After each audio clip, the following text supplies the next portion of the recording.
Welcome to episode 48, Construction Nation. This is Sue Dyer, your host of Construction Dream Team, where I interview industry leaders and experts so you can learn about the people side of construction and build your construction dream team based on OPE, other people's experiences. Why suffer through when you could learn from others and maybe not have to suffer at least quite so much? And I'm so excited to have our guest today because, around the world, many people, including myself, have been working on trying to improve how we deliver projects. And our guest today is leading an effort that's sort of spreading throughout many, many different countries. And so he's going to share with us what's happening with collaborative working. So today our guest is David Hawkins, and he is a Chief Operating Officer for the Institute for Collaborative Workings in London. So welcome to Construction Dream Team, David. Pleasure. So let me tell you a little bit about David. The ICW awarded David the International Standards Marker Award in 2017. This is by the British Standards Institution for his outstanding work and inclusive approach to the field of collaboration, business relationships, and creating standards for those. Now that's quite something to do, because think about that. It's really trying to take things that are rather subjective and making them more usable because we can measure things and have standards for it. The Institute for Collaborative Workings is the thought leader for collaborative working, following the development of the unique craft methodology portfolio based on the collective experience of the Institute's Executive Knowledge Network. As it's a totally self-financing, multi-tiered membership organization, the Institute provides practical guidance from extensive experience gained from working across relationships within commercial, government, and academic arenas. I know there's a tremendous amount that we can learn from David. I'm so excited. So thank you so much for being here. And tell us, David, a little bit about your journey to becoming the COO for the Institute for Collaborative Working. Well, it seems like a long journey. I started work in the 1960s, working for an organization that you probably know quite well called Bechtel, working in commercial and project management. And I've always been interested in what makes people tick. Working around the world, it gets even more interesting as you approach different cultures. In the 1990s, the buzzword was partnering. And having witnessed the good and the bad side of these programs, I wanted to find out more and became a member of an organization then called Partnership Sourcing, which later became the Institute in 2012. In 2003, I came out of corporate life and did some freelance work with PSL to fill my time. It was at this point I did a lot of research into the failings of partnership, which led to the development of the craft lifecycle model, realizing that to fully exploit collaborative working, it needed a systemic approach that blended both process and systems to support the necessary behaviors. I later took on the role of operations director and developed the transition to an institute, and the rest, I guess, is history. In 2018, our CEO retired, and I was asked to take on the role of Chief Operating Officer. I'm not sure how much actually changed in my working life, but the title changed anyway.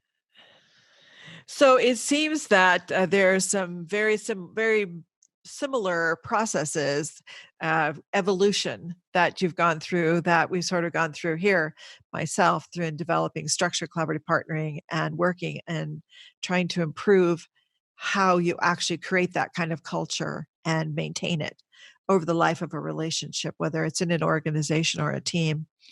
So tell me a little bit about the Institute for Collaborative Working, kind of what is it today?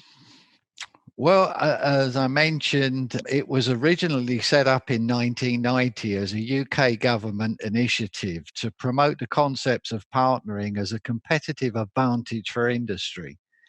Whilst though we were still working with government, we are now self-supporting as a not-for-profit membership organisation. Our membership, unlike many similar associations, comes from a broad church of industry sectors, including defence, transport, construction, infrastructure, technology, rail, highways, services, basically anywhere where organisations need to work together to deliver outcomes. We work together with both the public and the private sector, and as you mentioned, academia. We have a corporate membership, and 3 years ago started our individual membership program to create a recognised professional status, working alongside one of the prestigious universities, Warwick, in the UK. We see our primary focus as being a research, knowledge transfer, and skills development. That's very exciting. So it sounds, again, similar to what we've done in the International Partnering Institute and some of the Lean Construction Institute as well. It's so exciting to see things evolve. When they evolve somewhat similar, you think you must be on track, right? At least you hope so. Well, I always have the feeling that there's actually nothing new under the sun. We just need to get Absolutely. the language right. So I also understand one of the most exciting things that I'd heard about is the development of a new ISO, which is ISO 4401.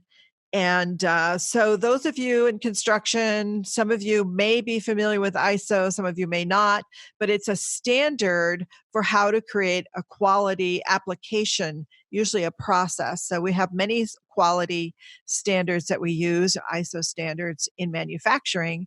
And now here we have one for collaboration. So, can you tell us about the development of this ISO and how it might be useful?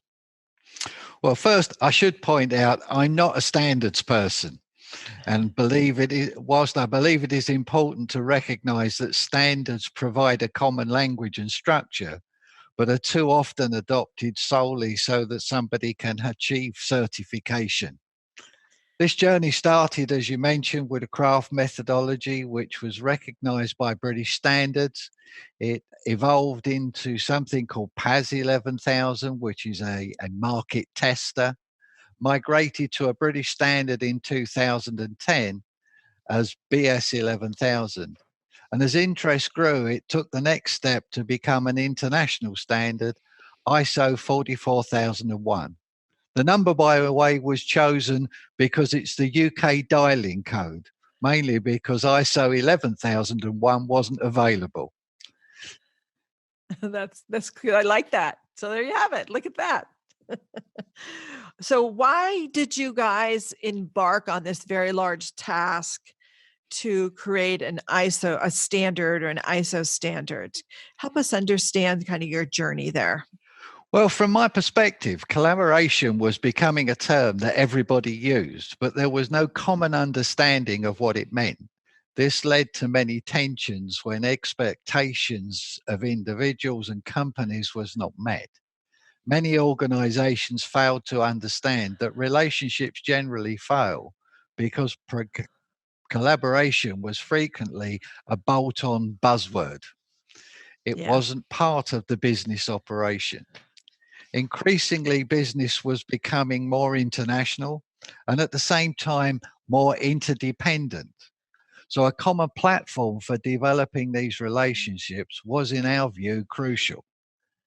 Yes, I would agree completely with that. That it's as we evolve in this modern age, we become more and more interdependent, which is such a unique relationship in that you cannot succeed without the cooperation of the other people.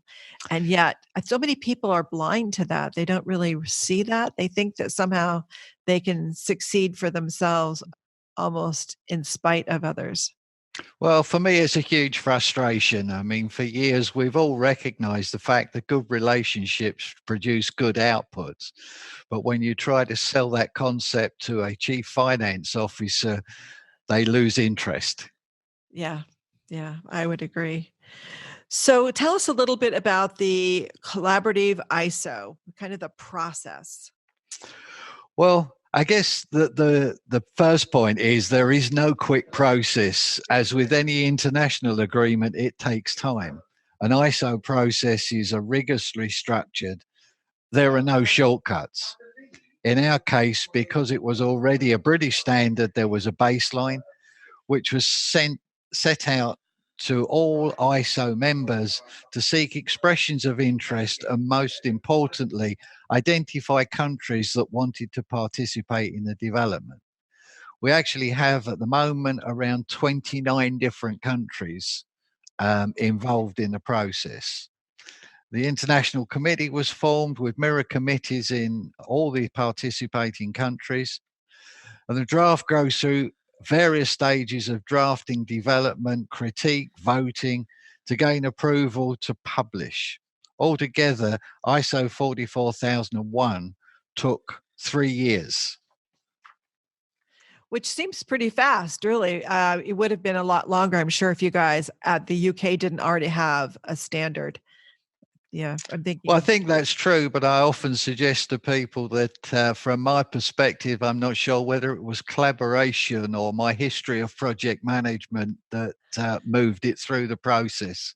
Yes, yeah. Well, people that know can make a case for what it is real is probably pretty compelling. So what are the key areas of focus for ISO 44001 so that collaboration occurs in a meaningful way? Well, I guess the baseline for it goes back to the craft model, which was an 8-step process, which I recognized a long time ago, that one of the issues around concepts like alliancing, partnering, collaboration was that they generally only kicked into effect once a contract had been placed. The challenge with that was that because they'd spent a number of years, in some cases, getting to a contract in a very traditional manner, they didn't set themselves up to be successful. So, interesting, earlier this year, ISO 44000 was published, which includes 12 key principles. This may seem a bit back to front, but I don't think we could have got to the core principles without first creating the standard. The rationale for this was twofold. First, provide users with a high-level set of themes which cascade throughout the standard and thus encourage better understanding. It's interesting to point out that virtually every requirement that we built into the standard was put there because it has a direct impact on the way people behave. And as we know, whilst organizations make contracts, it's people that make business. The second was to support particularly smaller organizations who did not see full compliance as practical. These principles we identified were a focus on relationship management, establishing the appropriate visions and values which set the culture of an organization, particularly business objectives, collaborative leadership. I often comment I've worked for some brilliant project managers over my career, and when in troubled times, they're the best people to have in front of you, but some of them would never make it on the floor of the United Nations. It's important to get governance and process aligned between the organizations. I guess from my experiences, we've all gone through the team building weekends where you spend 2 days going across a field with 2 planks and a yogurt pot, getting enthusiastic, and then getting back to work on Monday, finding that the systems, processes, and bureaucracy implode on you. Competence and behaviors. There's an interesting website I found, which was the worst human traits. And when I looked at it with my construction background, I realized that half of those bad practices were things that were inherently encouraged with some of the organizations I worked for. Inherently encouraged. I love that. I think developing trust and commitment, particularly also looking to value creation. One of the things that bringing organizations together with different cultures, diversity, different experiences, is we suddenly start to look across the fences between our organizations and realize what value we can drive by working together. I guess the last four were fairly obvious, which was information and knowledge sharing. One of the things I found was that the reason organizations didn't particularly well engage in collaborative relationships or partnerships was that nobody really defined what they could and couldn't share. And therefore, everybody was hesitant to engage effectively. Risk management will be common to most organizations, but I found very few that actually identify relationships as a business risk or a project risk. You know, I have a view that we manage most of our projects through the rear view mirror. We look at outcomes or we look at statistics and extrapolate them forward. I've always had the view if you can identify a relationship issue building, the potential is you're going to have a performance issue downstream. Yeah. And of course, you can't really manage it backwards. No, It's you not really can't. possible. So Exactly. And, so the next yeah. part was, getting organizations to start thinking about how do they measure their relationships? And is that part of the matrix that they use in their project management and delivery of these complex programs? The last, which interesting, has caused probably more debate and excitement, was establishing an exit strategy. And establishing that exit strategy very early in the engagement process so that you understand the implications when a relationship reaches its end or potentially in very few cases actually fails. What are the implications for the parties involved in that relationship? And what we found was that when organizations considered the controlled disengagement, they actually engaged a great deal more effectively. For me, I always come back to sort of the three core issues for me for collaborative working. Establish joint objectives. Since when two organizations come together, there are always three sets of objectives, yours, mine, and ours. And if we don't manage all three of those collectively, at some point they will create a tension in the relationship and potentially start to drive the wrong behaviors. Second was to establish a sound approach to issue resolution. It's not the dispute that's the problem, it's the way it's handled. Actually, in this PC world, we're not supposed to use disputes anymore. We have to talk about issues, but I'm old enough not to worry. And as I said, the third pillar for me is the exit strategy. When you understand the implications of a relationship ending, whether it's met its goals or not, you then start to build the appropriate approaches to engagement and clarity for the parties, and more importantly, for their people. So can we drill down just real quickly on maybe you have an example of for the exit strategy, what you're seeing people putting into their plan?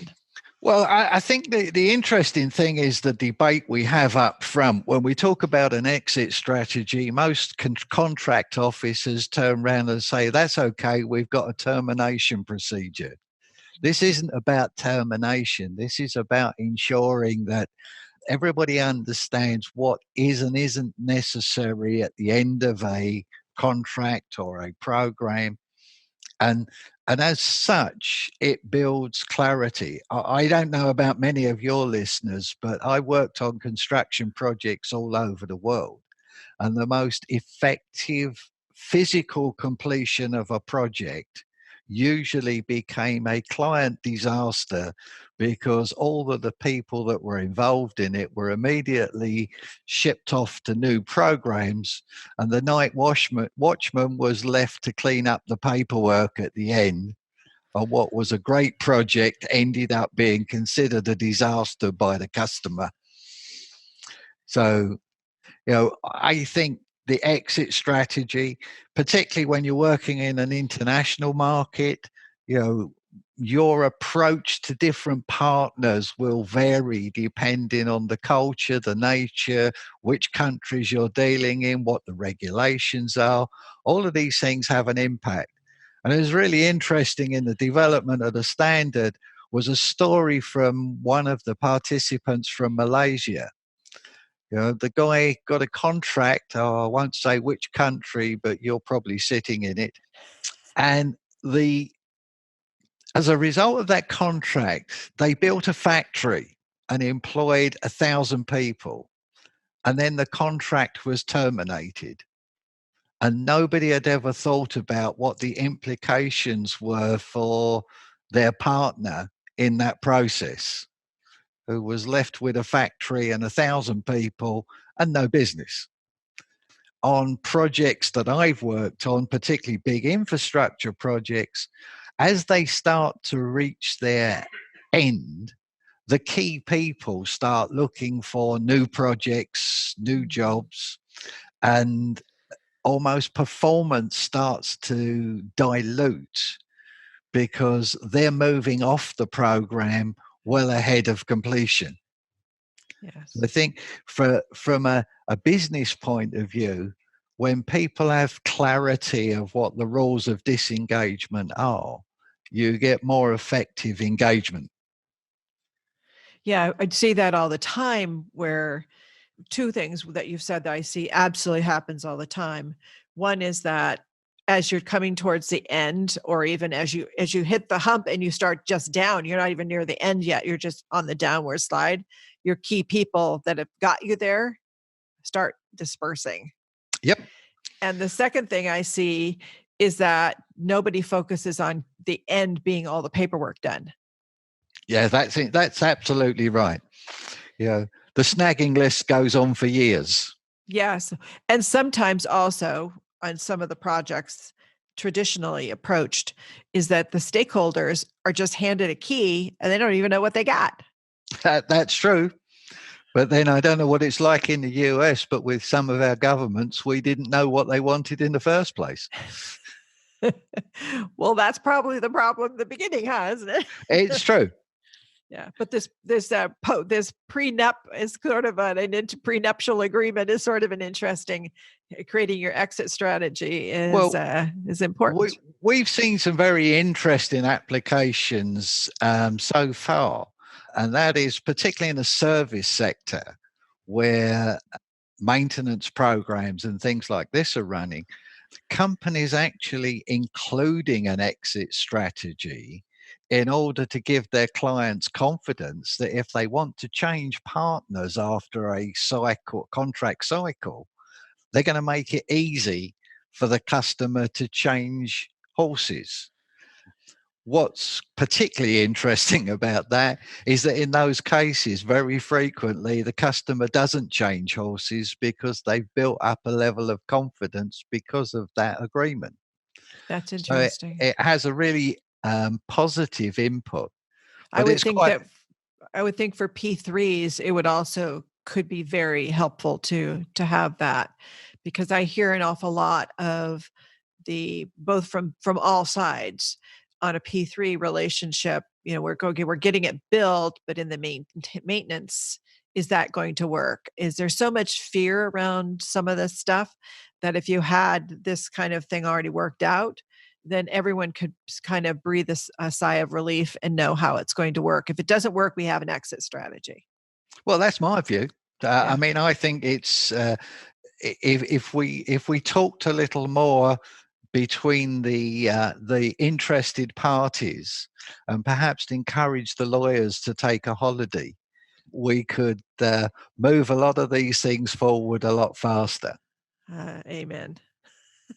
So you were talked about the three things that you think, and I think I might have interrupted you, but it's establishing joint objectives, establishing a sound approach to disputes Yep. resolution, and then considering the exit strategy up front. I think those are really brilliant.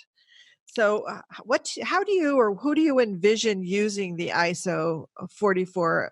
Is it 4400 now or 4401? Technically. 44,001. Okay, we'll Yep. leave it at that. So, who do you envision using this, or who is Well, using it, and who do you want to continue to use it? I think the first thing I would say is organizations need to recognize that collaboration is not always the answer. And I think it's one of the challenges that we set out to try and drive was the 8-step model that's encompassed within the standard. Actually, the first 4 stages of that are go, no go decisions. So if you work through the cycle, unless you've got a chief executive who think collaboration's a good idea, it's probably never going to work. Unless there's a sound business case that you can convince people it's worth the investment, it's not going to work. If you look at your organization and say, well, we're so bureaucratic and old fashioned that we can never actually partner effectively. And then I think the worst case is we pick the wrong partners because we look far more at the cost of the partner than we do at the performance of the partner. So it's important. Most partnerships fail because either they don't have a sound business case behind them. And so from my perspective, the first thing I would say is encourage people to move away from the hype. We've got lots of discussions going on, particularly in the UK at the moment. My favorite expression is collaboration's the answer. What was the question?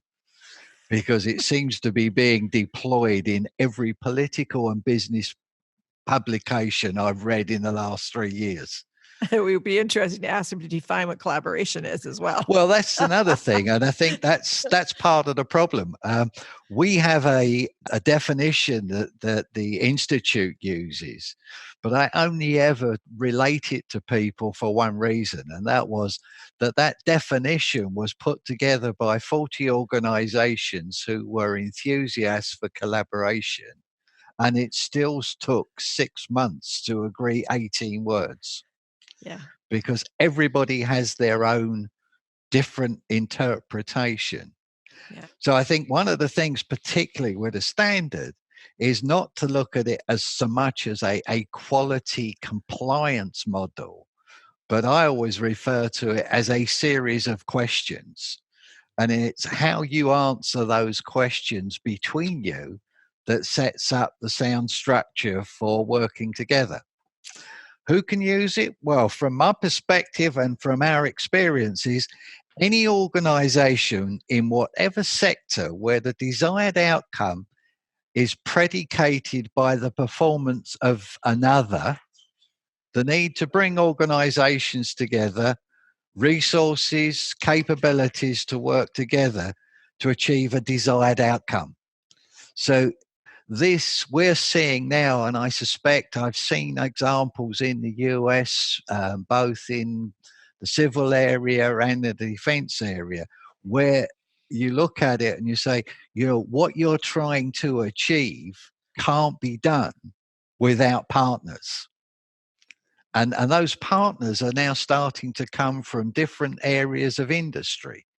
So when I started work in the 60s, you would never have seen civil engineers working with finance companies. You wouldn't have seen mechanical engineers working with IT contractors. But what you do see now is this blending and almost blurring of the boundaries between industries. And that gets quite interesting because each of these industries has a different language, a different culture. Always amuses me when I used to go to the Pentagon and you couldn't hold a conversation unless you could speak in sort of 4-letter acronyms. We got the same problem. We got the same problem here with our MOD.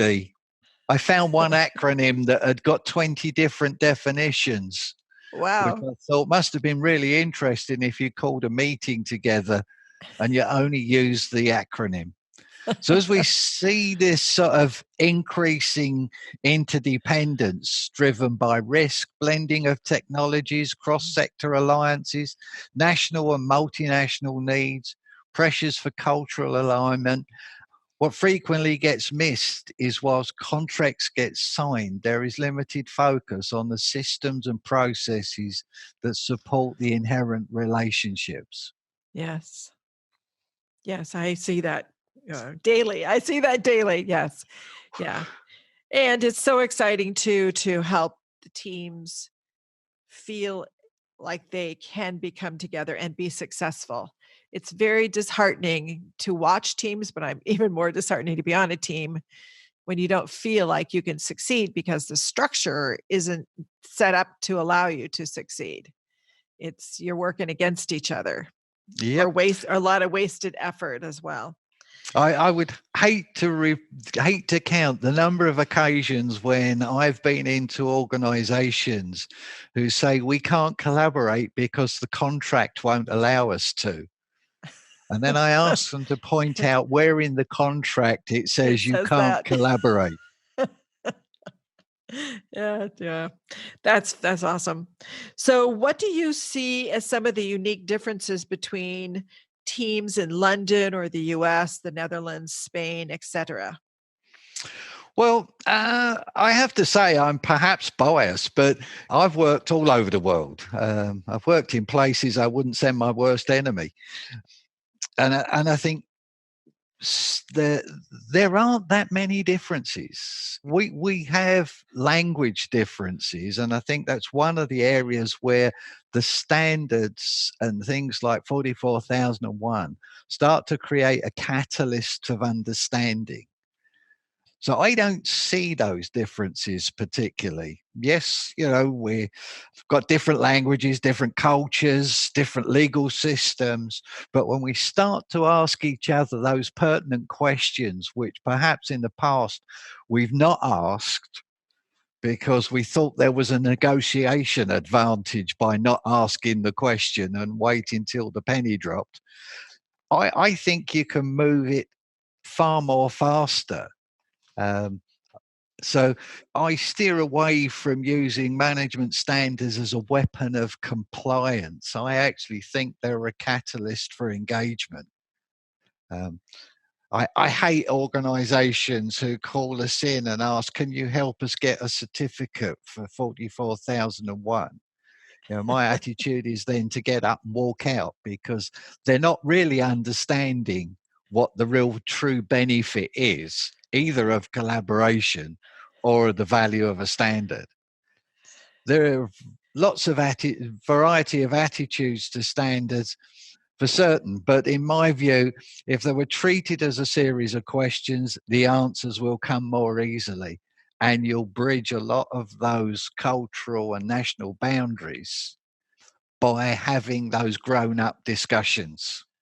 Yes. And focusing on the relationships because it is the people who are going to implement whatever processes, procedures, practices that you have.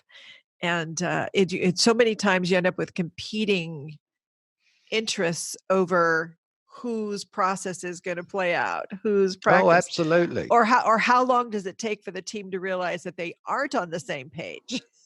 Yeah. Oh, I've been doing it this way. Oh, I've been doing it this way, and now we just realized this, and we're a year in. Well, that's what got me started. We did some research back in 2002 as part of the sort of executive network development. And what we were looking at was in those days was 2020, the future of business. And every indicator was that the sort of development of alliances, partnerships, collaborations, ecosystems, networks, whatever you wanted to call them, were becoming more and more reliant on organizations working together. But those long-term relationships were taking 3-4 years to bed down to a point where they could really deliver. And that's what we wanted to try and accelerate, was how do you get that engagement much faster? And the adoption of the standard puts organizations on their back foot, but it makes them think much more rigorously and early in the process about, is this the right route to go? And if it is, whose processes do we use? Who's the best person for the job? Can we work in a trusting relationship and have greater transparency? Unless you can start to answer those questions. We've had some amazing alliances over the years that I've seen, but they took years to get to a point where they were really high performing teams to deliver the outcomes they wanted to. So And that was this. one of the things I heard you say too was about how important it is to have like senior leadership buy-in. Can you talk a little bit about your perspective on that? Yeah, I think it's a no-brainer. I mean, if your chief executive thinks collaboration is a waste of time, or the Secretary of State decides that, the only way to get a low price is competitive tendering and let's have trial by combat, you are likely never to get to a really fulfilling collaborative relationship. Yeah. From my perspective as a leader, it's difficult because different situations demand different styles. Sometimes you have to be a dictator. Sometimes you've got to be a mentor. Sometimes you have to be a project manager. I think the challenge is getting people to understand, more importantly, when and where to use which approach. We've started doing work over the last 4 years, working again with Warwick University on a new approach to collaborative leadership. We've traditionally had leaders who were the heroes on the white horse. Now they need to be the mentor, working with the teams who perhaps for years have been encouraged to be combative.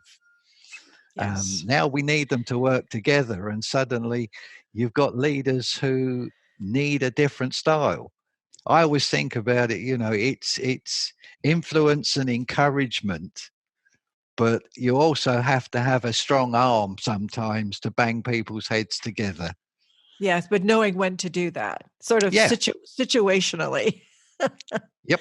Yeah. And the other thing I think in this kind of environment, and I don't know if you see it in the US, but we certainly do here, when you're starting to ask people to push the boundaries of what they're doing, you've also got as a leader to accept the fact that sometimes they're going to get it wrong. And, you've got to be prepared for that. Yeah, you can't punish them. You can't punish even one person because that will spread like wildfire. Absolutely. Yeah. Yeah. It's got to be okay, and it can't just be lip service. You can't fake it. That's true. So tell me, I'm sure that not everything has always gone exactly as you would hope it would as you've been moving through these challenges to create all this. Tell me what's one of the biggest challenges you faced in your career as you moved collaboration forward, and take us back to that worst moment and what you did and what you learned. I guess I struggle with that one because I just I love opportunity and challenge. I was thinking, what's the worst moment? Working for a director who thought that the only incentive for people was how much they got paid, and valued people not by how much they wanted, rather than perhaps that being a reflection of his view of the world. Fortunately, in that particular case, we clashed and he left. Yeah, different values. I personally don't believe most people get up in the morning to be difficult. No. I've met one or two that do, but then they're the odd case.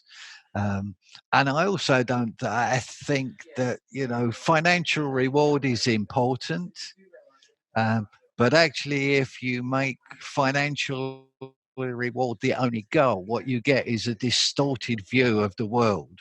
And then people become very focused on self-interest and not the outcomes they can deliver.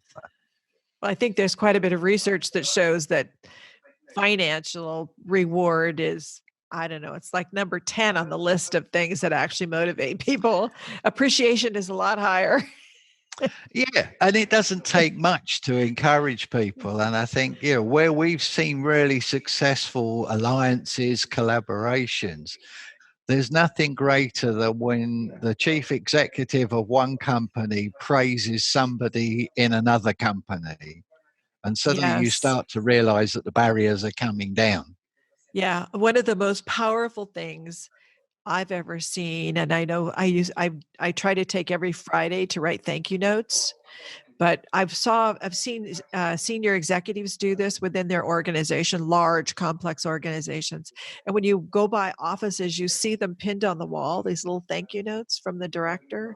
It's just Yeah, amazing. And they save them for years. I mean, it's amazing. So thank you is very powerful. it is indeed. So, what is the very best advice you have ever gotten? You've traveled all over the world, worked all over the world, and been working on this initiative for a long time. What's the best advice you've ever gotten? Well, I got two. The first one, most important, which I learned very early in my career. If you don't know the answer, don't pretend you do. I've found that if you tell somebody you don't understand or you don't know, generally they're ready to help you understand. The other one was a bit more flippant. And that was whenever my boss got stroppy and got difficult, my response always used to be, I was told this many years ago, was, look, boss, you can only fire me once. Is this the right time? I like that. So we ask everybody to give us a gift, and it's really a resource. And I know that you have sent over some really great resources for us to put on to your show notes, but also they'll be on the resource page for everyone. And it's got some research. You want to tell us a little bit about what you sent? Maybe I'll let you tell us about your Well, gifts you've given. we've sent over, the international standard is fairly lengthy. Some people haven't got the patience to read it. Um, we've got a publication we called Insight to 44,001. So you can start to understand the structure, the way it's put together, where it came from. There's some of the research papers that we did. It was interesting when you just mentioned about sort of financial reward. When we surveyed through Warwick University chief executives across 5 continents, the lowest on their list for adopting collaboration was reducing operating costs, because they figured that if you had better problem solving, more innovation, customer retention, staff engagement, you would get the commercial returns as a byproduct rather than as a primary objective. And I think that's why, in my experience, partnering failed in the 90s, was because it was always being adopted to reduce cost and not enhance outcomes. Yeah. Um, Well, I agree completely. You've got to focus on what you want to achieve through it, and achieving just reducing costs. What does that do for the project? What does that do for the people? And long term, what does it do for the industry? It really doesn't do indeed. anything. Yeah. So, well, I know that you must use some kind of piece of tech as you in your day-to-day stuff. So it's always interesting for our listeners to know, what kind of technology are you using today that you're finding really helpful for you? Well, at my age, I still carry a fountain pen. So, Hey, uh, my president would appreciate that. 'Cause he does well, too. yeah, I have this sort of view that the fountain pen. The one thing you know about it is the cyber crooks can't get into it. That's true. Um, but to be honest, most of the time, the technology that I use is a mobile phone, Yeah. and I don't like text messaging. I like to talk to people. I can see that, and I can imagine why. So, how can Construction Nation get a hold of you or the Institute if they wanted to know more? Well, I'm on LinkedIn, and that's probably about as far as I'll ever get with some of the cyber connectivity. But the ICW website, we're just going through a revamp of that. There's lots of information on there. And I will put a link to both the website and to your link on LinkedIn as well in the show Brilliant. notes so everybody can grab that. Yep. So, what is your parting advice for us today on what we could start doing maybe today or tomorrow to improve the way that we work together collaboratively? Well, for me, it's pretty simple. Listen, don't talk so much. Lots of people tell me that all the time. My experience is most people want to share what they know. And if they don't, perhaps they're not the best choice of partner. Yes. Amen to that. I always tell my teams if you I can improve your communication by at least 50%. Stop talking. Yep. Stop Well, listening. my Yeah. father told me many years that, what was it? You have two ears and one mouth, and I use them disproportionately. We must have the same parents. Oh, that would be nice. My parents told me the same thing. So I appreciate so much, David, you coming on and sharing about this great work that you're doing and what's happening. And it's so needed everywhere and it's so appreciated. So thank you for all of your dedication and brilliance. We really And I appreciate would it. like to say that, you're sitting in the US. I don't know, you probably don't even realize that the US has a contributing team on the ISO committee. I have seen that, yes. Yeah. So what's your suggestion? Well, it's interesting given current political situation. We have the Americans on one side of the table and the Chinese on the other. And there's some very interesting but non-confrontational discussions going on, which perhaps some of our politicians here in the US and everywhere else could learn from. Absolutely. We could all learn from that and need to. Indeed. Indeed. So thank you again, and hopefully we can do this again some other time, and we'll get a chance to meet up and share more ideas. That would be thrilling. That's great fun. Okay, Construction Nation, remember teams for dreams don't just evolve and happen. You have to actually take action. Here are some steps you can take. The 8 steps in ISO.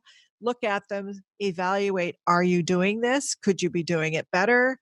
Could you follow the standard? Is it similar to processes that you've got? I know there's something that you can learn that will make you better if you just look at this. It will improve your results. So please share this episode with others. Share it with people on your team. Share it with people that you know so that we are all talking about this and working to try to improve our level of collaboration. And maybe we can say we don't answer the questions and we're okay with collaboration. I've learned that as well. Sometimes organizations are just not ready for collaboration.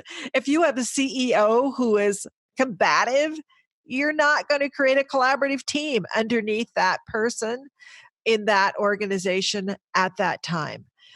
So, think about these things, but it doesn't mean that things can't shift and change over time. So you got to always be looking for the opportunities.